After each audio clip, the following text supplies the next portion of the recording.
And we know as well that the Kwabena Duboahin case is returning to court. We'll be getting details of that from Lord, who is shuffling quite a number of courtrooms for us this afternoon. But let's return to another matter which has gripped the attention of the entire country following videos circulating on social media, amongst many other things. Because the Ghana Armed Forces has confirmed the arrest of a soldier captured on CCTV assaulting a female customer and a pharmacy attendant inside the Burma camp here in Accra. The suspect, identified as Warrant Officer Class 1, also known as WO1, Mensa Williams, was seen in the footage repeatedly slapping the attendant before turning on a young woman believed to be a customer, striking her several times for attempting to record the incident on her mobile phone. A statement signed by the Acting Director General of Public Relations for the Ghana Armed Forces, Captain Veronica Adjoahin, said the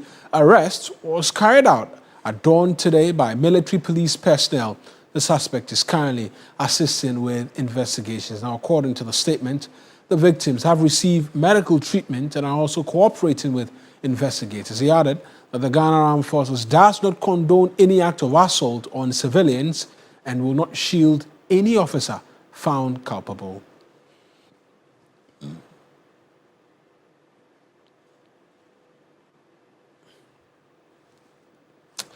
Let's go over the phone lines right now and speak to a security analyst and executive director of the West African Center for Counter-Extremism, Mukhtar Mumuni. Mukhtar, I appreciate you joining us this afternoon.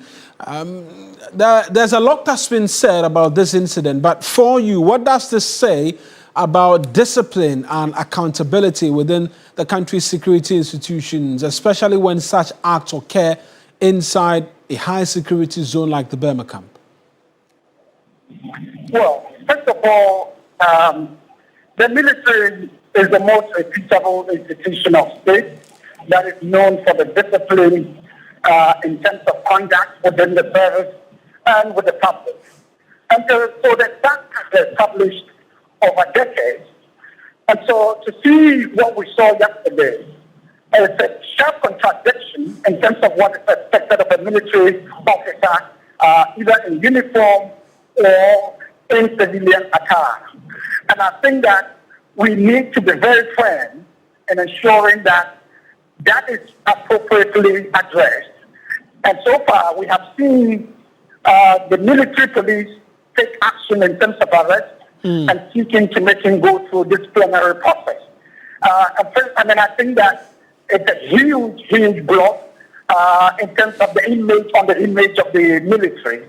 It undermines the disciplinary image, the positive image that the military has within the Ghanaian public and beyond. And I think that everybody is interested in seeing what kind of remedial measures or disciplinary actions would be taken against this situation. Right, and you've spoken about the image. There are those who raise the question about confidence in the military's professionalism and whether or not an action like this affects this. Where do you stand on anybody who want to say that this affects confidence in the military by civilians? I think that there's a lot at stake at the moment. Too many times we've seen situations where a security officer is involved in a particular infraction or security breaches. And we expect that the measures that are taken to address that are made public, so the public can be assured that the right thing was done. But very often we do not get that communicated to the public. And I think that this is another opportunity for the military to ensure that whatever actions or right actions are taken are communicated to the public to ensure that we are assured of a sense of discipline and that they are responsive to infractions such as this. And I'm very hopeful that we would have that situation happen. This is too big a breach. It's too big a security breach not to attract that kind of response from the military, because a lot is at stake. A lot of people are disappointed in this officer because there are too many officers. So many of them are very disciplined. We have so many disciplined officers in the services. So this is a very big contradiction of what is expected within the military. And we hope that we would see the right action taken. And on punishment, if I can call it that.